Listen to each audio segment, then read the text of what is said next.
Hello. I'd like to take a few minutes today to talk about Thomas Jefferson and to focus specifically on his legacy. Historians have struggled with defining Jefferson's legacy. On one hand, we have a positive aspect of his legacy with the important ideas and contributions that he gave to us as a country. But on the other hand, we have this negative aspect of his legacy with his rumored affair with Sally Hemings. As historians, we must have objectivity and honesty in our historical investigations. So we have to consider both the negative and positive aspects. But I think it's important also as historians to take a step back and to consider his legacy in the historical context in which he lived. A book that talks about this is a great book about his life. It's actually called American Sphinx by Joseph J. Ellis.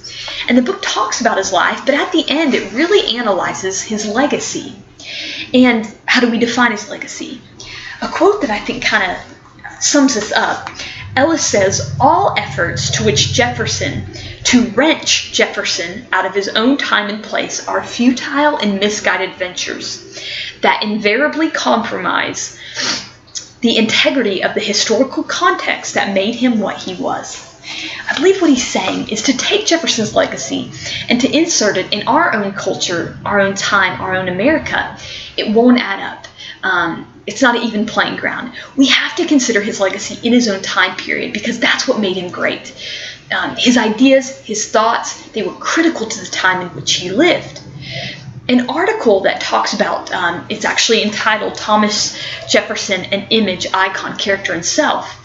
It kind of looks at this viewpoint of Jefferson embodying the American spirit, kind of this idea of Jefferson equals America. What he felt and thought is what America felt and thought.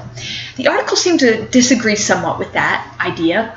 I don't. I feel that in his time, that's what he was. He actually talks about how he wanted the Declaration of Independence to be an expression of America's mind.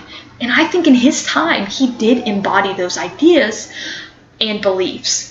But most specifically, I think that Thomas Jefferson left behind two major legacies. Number one, I think his biggest legacy was the idea of the separation of church and state when it comes to religious matters. I believe that was his most critical idea that has survived in America today, and it's the foundation of our country.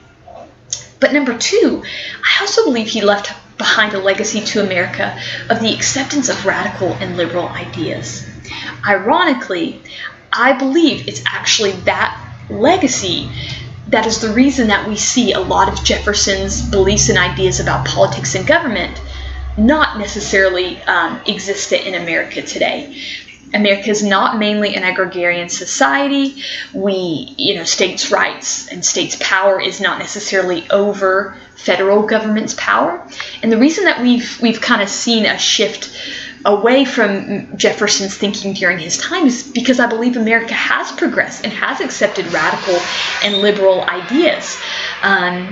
Take the New Deal, for example, Industrial Revolution.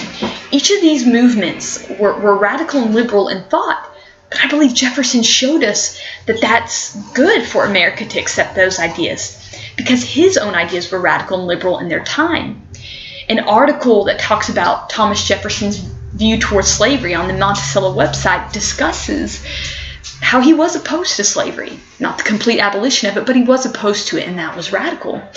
Another article that talks about his relationship with church and state states that his Virginia Statute of Religious Freedom was the main event that kind of checked the power of the establishment and allowed the growth of democracy and the growth of radical and liberal ideas. And he was also open to Enlightenment ideas.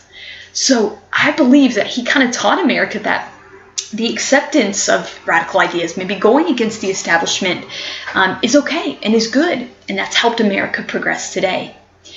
And in closing, a quote from American Sphinx that I think it just kind of sums up his legacy. It was by Joyce Appleby.